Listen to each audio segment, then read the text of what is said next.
नमस्ते दोस्तों, आपका आपके अपने चैनल पर स्वागत है। आज की कहानी का नाम है कुछ चीज़ें कभी नहीं बदलती। मेरा नाम शीतल है। मेरी शादी को 10 साल हो गए हैं। मेरे परिवार में मेरे सास-ससुर समेत मेरे पति, मेरे 2 बच्चे और मेरे एक देवर सब साथ में मिल-जुल के रहते हैं। जब से मेरी शादी हुई थी, बाहर की दुनिया क्या होती है मैं भूल ही गई थी। मायके भी साल में 1 बार ही जाना हो पाता था। मैं और पढ़ना चाहती थी, पर मेरे माता-पिता ने कहा अच्छे लड़के मिलते कहाँ हैं। मेरी मम्मी ने मुझे समझाया कि अच्छा लड़का मिला है, शादी कर लो। मेरे ससुराल से जब लोग मुझे देखने आए थे, तो मेरी माँ ने कहा था, हमारी बेटी बहुत होनहार है, किसी भी काम में पीछे नहीं रहती। जिस काम में भी हाथ डालती है, वो पूरा करके ही छोड़ती है।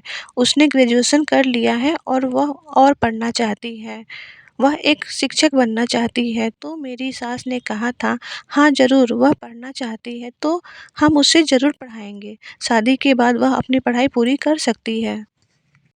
पर मेरी शादी के बाद पढ़ाई वाली बात तो जैसे सब लोग भूल ही गए थे। मैंने जब कहा, माँ जी मैं अपनी पढ़ाई शुरू करना चाहती हूँ, मेरी सास ने कहा, हाँ, हाँ कर लेना, पहले एक बच्चा तो कर लो। देखते-देखते ससुराल की सारी ज़िम्मेदारी मुझ पर डाल दी गई। मैं पढ़ाई और अपने सपने के बारे में सोच भी ना पाऊँ, ऐसी कड़ाई करने लगी मेरी सास मुझ पर। उनका मानना था कि अगर मैं पैसे कमाने लगूँगी तो घर का काम और उनकी सेवा नहीं कर पाऊँगी। मेरी सास से मेरे ससुर और मेरे पति भी कुछ नहीं कह पाते थे। मेरे ससुराल में मेरी सास की ही मनमानी चलती थी, क्योंकि एक बार मेरे ससुर को झूठे आरोप में पुलिस पकड़ कर ले गई थी, तो मेरी सास के मायके वालों ने मेरे ससुर को जेल से बचाया था। तभी से मेरी सास का घमंड बढ़ गया था कि अगर मेरे मायके वाले हमारा साथ नहीं देते, तो तुम अभी तक जेल में पड़े रहते।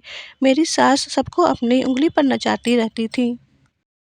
तो मेरी क्या औकात थी कि मैं कुछ बोल पाती। मैं अगर कुछ बोलती भी तो मेरी सास की तेज़ आवाज़ मुझे कुछ बोलने से रोक देती थी और मैं जो अपनी सफाई में कुछ कहना चाहती थी वह भी ना कह पाती थी। अगर घर में कोई मेहमान आता था तो मेरा काम बस मेहमान को नमस्ते करना और चाय नाश्ता देना था। मुझे मेहमानों के सामने भी ज़्यादा देर तक नहीं रहने देती थी। एक बार की बात है, मेरी सास की बड़ी ननद पहली बार मेरे ससुराल आईं। वह हमारे ही शहर में ज़मीन देखने आई थीं। उन्हें ज़मीन पसंद आ गया था, तो उन्होंने कहा कि अब ज़मीन अपने बेटे के नाम पर करवा कर ही जाएँगे। इसमें 1 महीना का टाइम लगने वाला था। वह हमारे साथ रहने लगीं, लेकिन उनको मेरी सास का बर्ताव मेरे प्रति अच्छा नहीं लगता था। एक दिन मेरी सास मुझे ताने मार रही थी। वह तो उनका रोज़ का काम था। वह कह रही थी कि शादी से पहले तो मेरे अपने बेटे से कहती कि एक पैर पे खड़े रहो, तो वह एक पैर पे खड़ा रहता था। और मैं कहती थी कि अपने दोस्तों से भी मिलने मत जाओ, तो वह अपने दोस्तों से भी मिलने नहीं जाता था। मेरा बेटा मेरी मुट्ठी में रहता था। जब से उसकी शादी हुई है तब से तो उसके सुर ही बदल गए हैं। अपनी पत्नी की तरफदारी कर रहा है। शर्म नहीं आती बेशर्म कहीं का। बहू की तो हिम्मत नहीं थी कि वह इन सब बातों का जवाब दे पाती, पर सास की इस बात का जवाब सास की बड़ी ननद ने बहुत अच्छे से दिया। उन्होंने बोला, तो क्या यह अच्छी बात है कि तुम एक पैर पे खड़ा रखती थी, मारती थी, पीटती थी, अपनी मुट्ठी में रखती थी? अरे यह तो उसकी अच्छाई है कि वह कुछ बोलता नहीं है, वरना अपने छोटे बेटे को देख लो जो कहता है कि शादी भी करूँगा तो अपनी मर्ज़ी से करूँगा। और तुम्हारा बड़ा बेटा अपनी पत्नी की तरफदारी करे भी तो क्यों ना? तुमने खुद कब तोड़ा और अपनी बहू पर इल्ज़ाम लगा रही हो? क्यों ना तरफदारी करे वह अपनी पत्नी की? वह तो अच्छा हुआ कि सुमित ने अपनी आँखों से देख लिया कि कब तुमने तोड़ा है, फिर भी तुम अपनी बहू को ताने सुना रही हो। शादी करके साथ निभाने का वादा करके उसको अपने घर लाया है। एक पति को कम से कम उस जगह अपनी पत्नी का साथ ज़रूर देना चाहिए, जहाँ उसकी पत्नी के साथ कुछ भी गलत हो रहा हो। मैं इतने दिनों से आई हूँ, अपनी आँखों से मैं सब कुछ देख रही हूँ। तुम्हारा बेटा और तुम्हारी बहू इतने अच्छे हैं कि वह कुछ भी नहीं बोलते हैं तुमको, वरना आजकल की बहुएँ तो अपने पति को लेकर दूसरे घर में रहने चली जाती हैं। और जो तुम ये कहती रहती हो ना कि कोई मुझे खाना दे या नहीं दे, बस मुझसे सब लोग प्यार से बातें करें। तो कल मैंने अपनी आँखों से खुद देखा कि कल तुमको खाना देने में थोड़ी-सी देर हो गई थी, तो तुम कितना चिल्लाई थी। बहू के मायके वालों तक को नहीं छोड़ी थी तुम, इतनी सी बात पर। और तुम्हारी बहू तो इतनी अच्छी है कि उसने तुम्हें पलटकर जवाब भी नहीं दिया।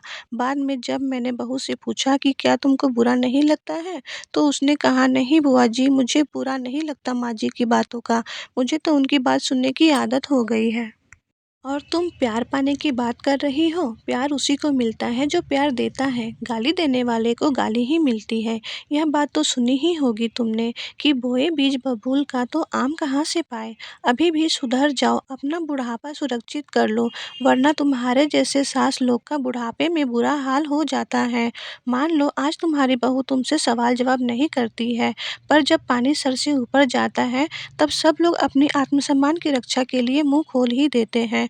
अपनी करनी घूम फिर के अपने ही पास आती है। प्यार दोगी तो प्यार मिलेगा, नहीं तो अपनी करनी का फल काटने को तैयार रहना। पहली बार किसी ने मेरी तरफ से मेरी सास को कुछ बोला था, मुझे लगा मेरी सास का स्वभाव बदल जाएगा, लेकिन मेरी बुआ सास के जाने के बाद फिर से घर का माहौल कुछ वैसा ही हो गया। वह कहते हैं ना, कुछ चीज़ें ज़िंदगी में कभी नहीं बदलती। बस और क्या था। फिर से अगर ऐसा कुछ होता तो मैं अपने कान में ईयरफ़ोन डालकर अपना काम करती रहती, क्योंकि मैं जान गई थी वह तो कभी नहीं बदलेंगी और मैं कुछ बदल भी नहीं पाऊँगी।